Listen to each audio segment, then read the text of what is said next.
All ఈరోజు వీడియోలో గోపి అనే గొర్రెల కాపరి ధనవంతుడిగా ఎలా మారాడు, మారిన తర్వాత ఎలాంటి తప్పు చేశాడు అనే స్టోరీలకు వెళ్ళిపోయే ముందు వెల్కమ్ టు మై ఛానల్. ఒక ఊరిలో గోపి అనే నిరాడంబరమైన గొర్రెల కాపరి ఉండేవాడు. అతను చాలా కష్టపడి పని చేసేవాడు, కానీ తన జీవితం సాధారణంగానే సాగేది. ప్రతిరోజు తన గొర్రెలను అడవిలోకి తీసుకెళ్లి అవి మేపుతుండగా ఓ చెట్టు కింద విశ్రాంతి తీసుకునేవాడు. గోపి మంచివాడే కాని కాస్త ఆశలు ఎక్కువగా కలిగి ఉండేవాడు. నేను ఎప్పుడైనా ధనవంతుడినవుతానా అని అతనికి ఎప్పుడూ అనిపించేది. అలా ఒకరోజు గోపి అడవిలో తన గొర్రెలను మేపుతున్నప్పుడు పొదల మధ్య ఒక చిన్న బాతు కనిపించింది. కానీ అది మామూలు బాతు కాదు, దానికి బంగారు రంగు రెక్కలు ఉన్నాయి. గోపి ఆశ్చర్యంతో చూశాడు. ఇది మామూలు పక్షి కాదు, ఏదో మాయాబాతుగా ఉందే అని అతనికి అనిపించింది. గోపి ముందు భయపడ్డాడు, కానీ బాతు మృదువుగా, ఓ మంచి మనిషి, నీవు నన్ను కాపాడితే నేను నీకు అదృష్టాన్ని తెస్తాను అని మాట్లాడింది. ఆ మాట విని గోపి ఆశ్చర్యపోయాడు. బంగారు రెక్కలున్న బాతు మాట్లాడుతోందా? ఇది నిజమేనా అని అనుకున్నాడు.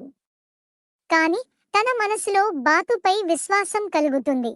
గోపి ఆ బాతును ఇంటికి తీసుకెళ్లి ఓ చిన్న గూటిలో పెట్టాడు. మరుసటి రోజు ఉదయం చూస్తే బాతు ఒక బంగారు గుడ్డు పెట్టింది. అతను ఆ గుడ్డును తీసుకుని నగరానికి వెళ్లి అమ్మాడు. ఆ బంగారు గుడ్డుతో మంచి ధనం సంపాదించాడు. గోపి ఎంతో ఆనందించాడు. ఇలా ప్రతిరోజు ఆ బాతు ఒక బంగారు గుడ్డు పెట్టేది. కొన్ని రోజులకే గోపి ధనవంతుడయ్యాడు. అతను కొత్త గుడారాన్ని నిర్మించుకున్నాడు. గొర్రెలను కూడా ఎక్కువగా కొనుగోలు చేశాడు. అలాగే మంచి భోజనం తినడం కూడా ప్రారంభించాడు. అలా రోజులు గడుస్తూ ఉన్నాయి. కానీ కొన్నాళ్ల తర్వాత గోపికి ఒక ఆలోచన వచ్చింది.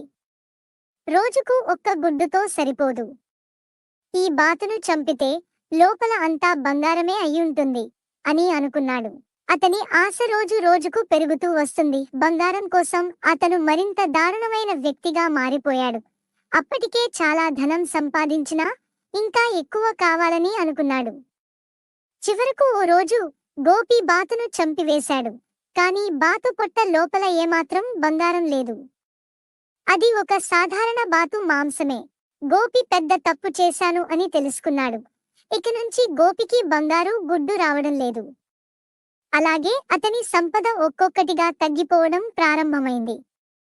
కొంతకాలానికి అతను మళ్లీ పాత జీవితం వైపు వెళ్లిపోయాడు.